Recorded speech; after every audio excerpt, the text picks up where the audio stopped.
I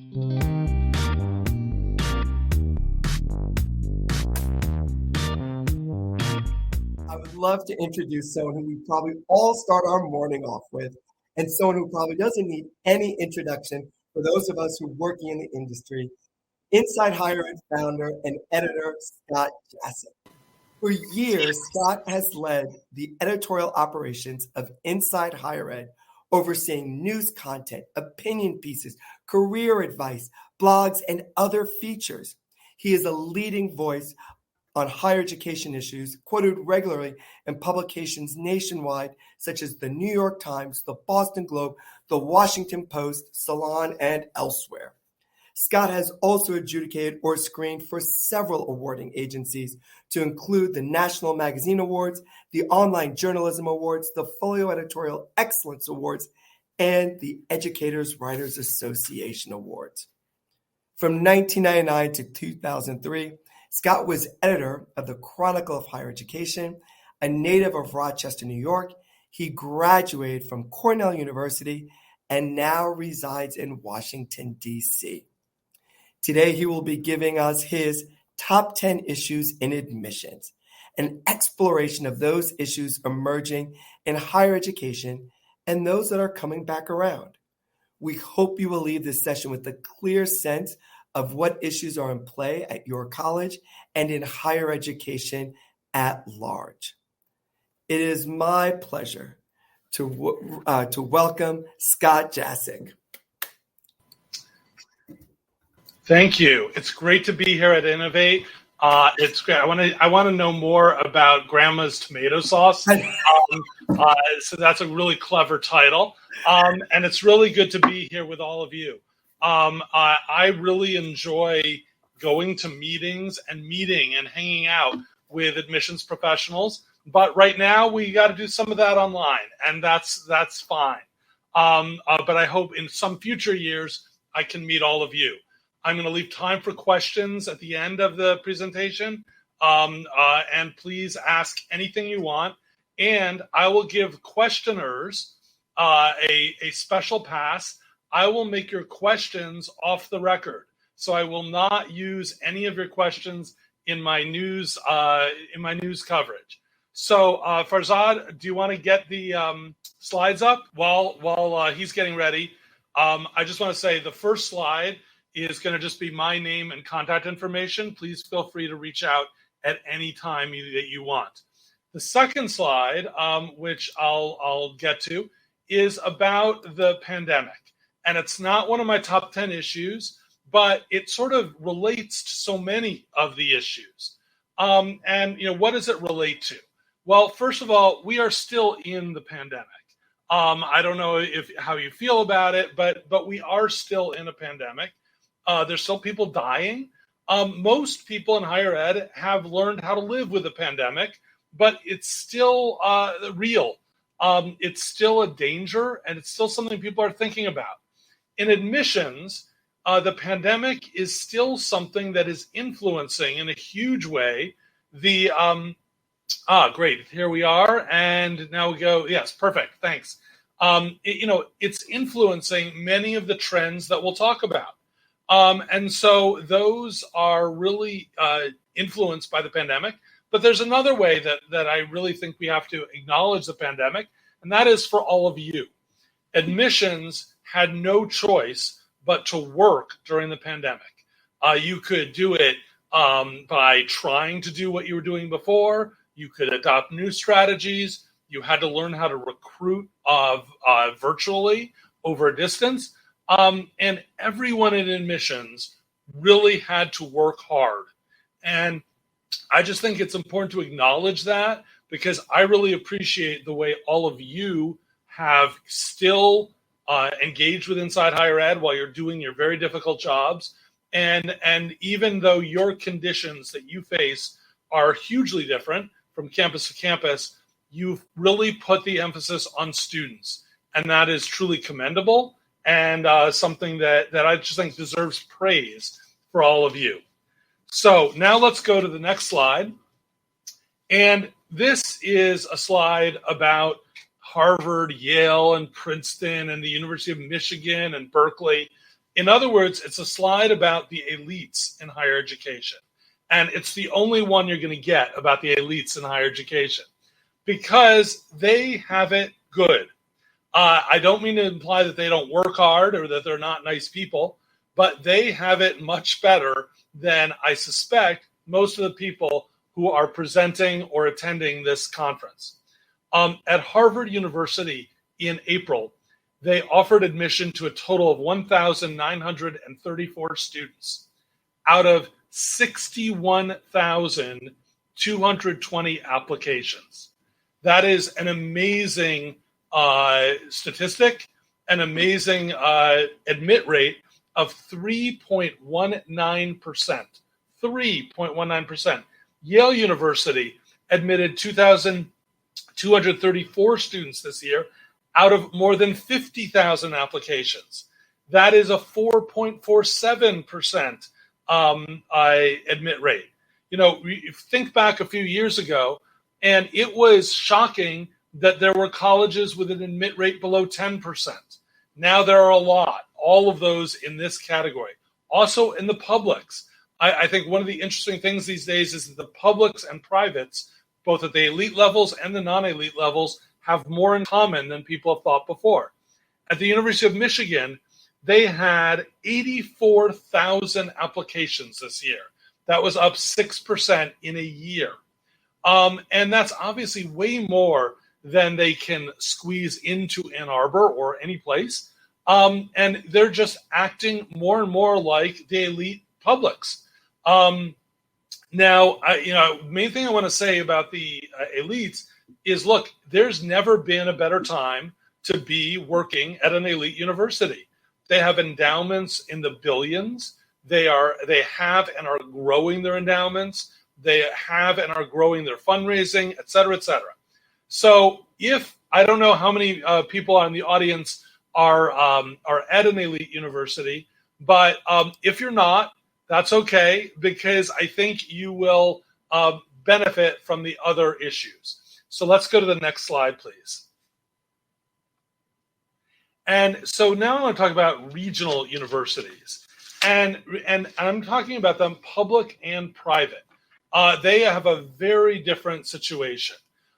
Regional universities, and many people wonder, well, what is a regional university for a public and a private? For public, it's generally not the flagship university. There are one or two flagships in each state. But for privates, how do you tell if somebody is a regional university? I do it on admissions. Are most of the students that they admit and that they recruit from just a small number of states? Or are they truly a national university in which everyone has heard of them and knows them? Most private colleges, while they don't always like to admit it, are in fact regional universities, and there's nothing wrong with that. I'd really like to stress that there should be great pride in being a regional university, and they are, they are generally though hurting during the pandemic. They are missing targets, coming in a few hundred or dozens short of what they expected. They are raising their discount rates. And then there is an important impact on the colleges. These things are followed fairly quickly by layoffs. And so for regional universities, it's really hard. Now, there are exceptions based on demographics, for instance, in California, in Texas, in states that have so many more students, they are getting they're just benefiting from more students, so they're doing well. I'm going to talk about some other examples a few slides down, though, where it's their creativity that is doing them well in this time. Next slide, please. So for community colleges, it has been a terrible time. Enrollment is down, seriously down, 2 years in a row. The national average for community colleges is to be down 15, 16%. That is really a troubling statistic. For community colleges, this affects their finances beyond tuition revenue. state and local appropriations are based on enrollment. It is really killing them here that they are so, so the question is, why are community colleges down? So in part, it's because of the issues in that community colleges face. In educating students online, which is what they tried to do, what everyone was doing at the beginning of the pandemic, this didn't work for most community colleges, not because their students aren't able to do online work. They're totally able to do it, but because many community colleges don't have a space, many community college students don't have a space to truly study online. They are more likely to live in a crowded apartment building than a home. And, it's just very different to think about. But the other reason community colleges are struggling to get students right now is the amazing economy. Jobs are at an all-time, I guess, low in unemployment, but high in getting people to work. They are luring people to be anything, to be a waiter, to work in the service economy, to do something that doesn't require a college degree. This is totally understandable, but many students, I think, are not looking long term, not thinking about how will this affect me in my life that I don't get a degree. So it's a bad time. Next slide, please. So if you were thinking, well, I'm at a four-year college, so I don't need to worry about community college enrollment, you're wrong, because transfer enrollment is hurting. Transfer enrollment this year is down 6.9% from last year. This is the second year in a row that it's dropped. Transfer from community colleges to four-year institutions dropped 11.6% this spring. That is a number colleges just don't want to hear. And the transfer picture could get worse. Many community college students enroll part-time, and we are only starting to see the impact of lost community college enrollment on four-year institutions. So this is a very important issue to consider, even if you think, well, I've got it good because I'm a four-year college. Well, no, you probably depend on transfer students, and they are hurting. Next slide, please. So now I want to talk about some of the creative things that are going on in higher education. So Duquesne is a great example of a university that is having a very good year in admissions this year because they're doing some things different. So what is that? What are all those people doing in that picture? Well, it's 500 students and their parents on a day for admitted students. And they are preparing meals for poor people. They're preparing 75,744 meals of red lentil jambalaya for students. There are 18 assembly lines there. It's a huge project. And, you may be thinking, well, this is something, of course, to do when the students are actually enrolled, but why would I do it with my accepted applicants when they're just trying to decide whether or not to come to Duquesne? And the reason is that Duquesne decided that it does these events with a group that prepares food for the poor. And Duquesne decided that, hey, this might be a good way to demonstrate our values as an institution, to demonstrate that we truly believe in community, in a sense of helping people out. And they decided to go all in on it. It is, and it shows Duquesne's values. They're a religious institution. They care about people. And this means both caring about their own students, but also caring about the community that they are a part of. And that's a very difficult thing to convey without doing something. And so they actually decided to do something about that. Duquesne this year is going to have 20% more people in its freshman class than last year, and is going to be up over pre-pandemic levels. That's really an amazing accomplishment this year. And what's particularly notable, I think, is they are doing it by as the slide says, by demonstrating their values, by showing that they care.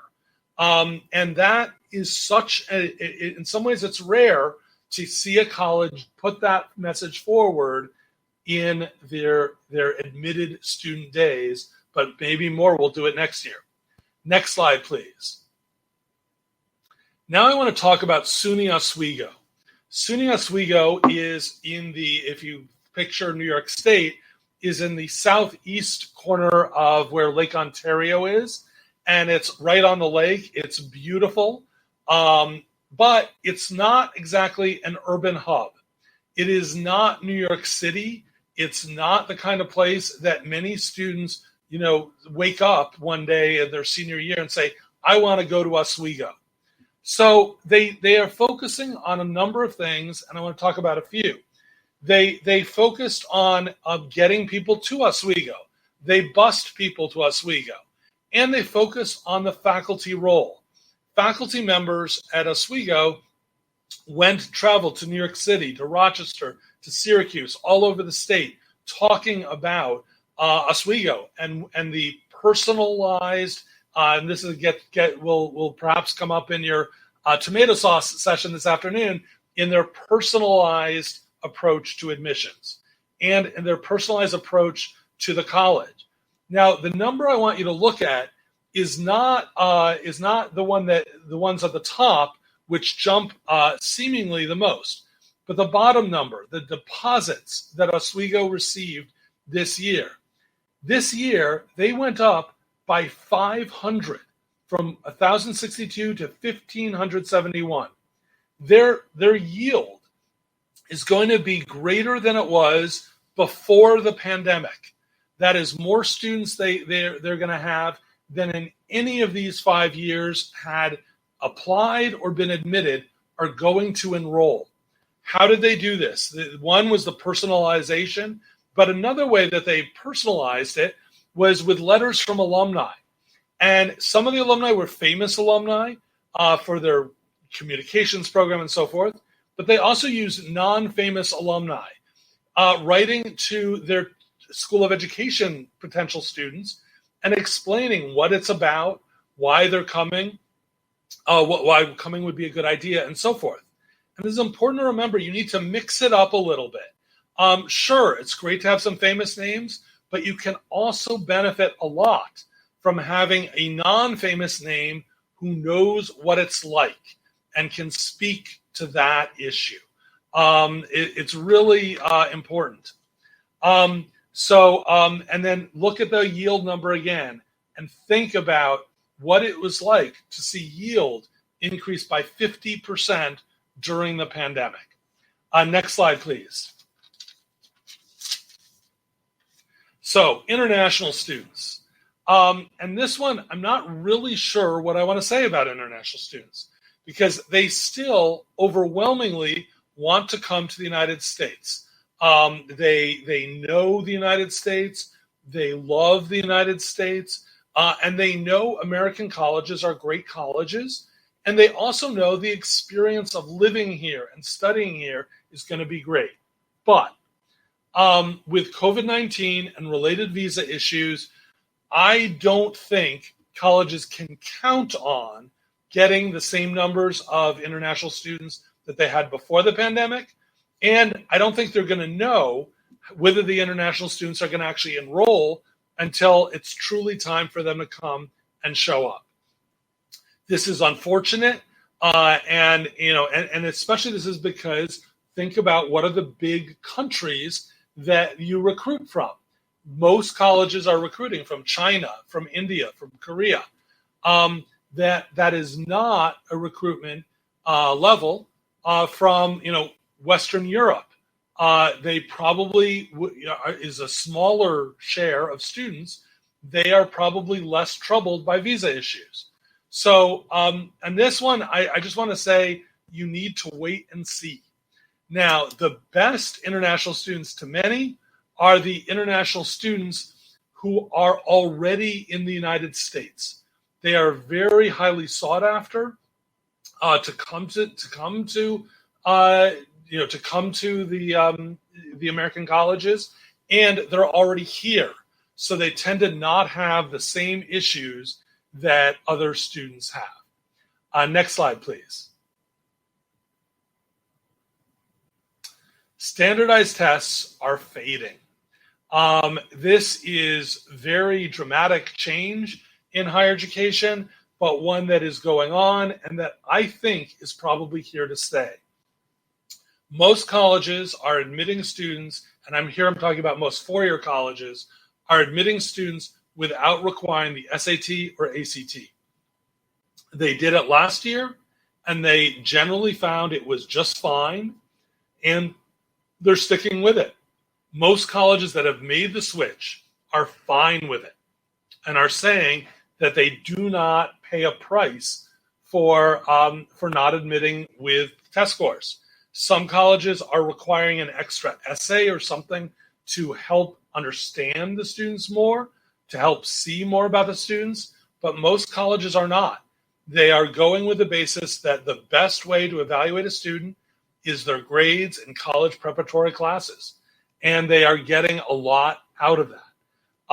I suspect this is going to continue, and we're going to see more and more colleges permanently. Now most are doing it in a exception to the rule, are going to allow that kind of application. Remember, this year, I don't think that students are unable to take the SAT or ACT. They are choosing not to take the SAT or ACT. MIT gets a lot of attention as an exception. Actually, I am talking about an elite college, sorry. A lot of attention as an exception because they are going back to requiring testing. But MIT is so different from the most colleges in what students have to take that I don't think MIT is truly going to influence many other colleges. Next slide, please. Affirmative action is in danger. And this is a huge, huge story for everyone in higher education. The case involves Harvard University and the University of North Carolina at Chapel Hill, which are accused of discriminating against white and Asian students with their affirmative action programs. But the main thing I want to say here is this case is likely to affect all colleges and universities, even if your admissions program looks nothing like Harvard or UNC. That's because most colleges have very different admissions processes, but colleges are still considering students' race and ethnicity in awarding financial aid or in special summer programs. A college has a summer program for Latino women in science or whatever. Those programs are affected as well if the Supreme Court rules in a certain way. I do not know for sure how the Supreme Court will rule, but, and please pay attention here on this point, there are not more than two justices, actually, because the newest justice is going to recuse herself because she was on the Harvard board. There are not more than two justices with a track record of supporting affirmative action in higher education. Now, the others may well support affirmative action in higher education, although I doubt it. It is so important that your college look at all of your programs, your requirements, and think about how will we need to change if the Supreme Court rules. You've got some time. The Supreme Court will hear the case in the fall. Probably it'll be next year before they decide, but they are going to decide on this. And I think it's going to be a major change for higher education. Next slide, please. So some colleges are interested in something totally different. NACAC is talking about a new approach to admissions. that will be more friendly to people who are minority applicants. And they're about to get more specific. They just announced today that they're convening a group of people who will come out and try and come up with new ways to do this. A company is experimenting with a totally different system. I just wrote about this. This company experiments with a system. They started it to recruit foreign students, but they did an experiment in Chicago area for students from Chicago. This is unusual in that they are going after low-income students, and the student just has to apply, just has to fill out basic information about themselves and their grades. And then the college is the one that looks at the student portfolio without knowing who the student is, and the college may offer them admission on the basis of that portfolio. So the student doesn't even apply to the college. I don't know if this will work, but I think it is a sign of the times that people are looking at totally different things and they want to shake things up. And that is a good example of it. And with next slide, please. And I think that is the end of our Q&A. And so now I am going to take your questions.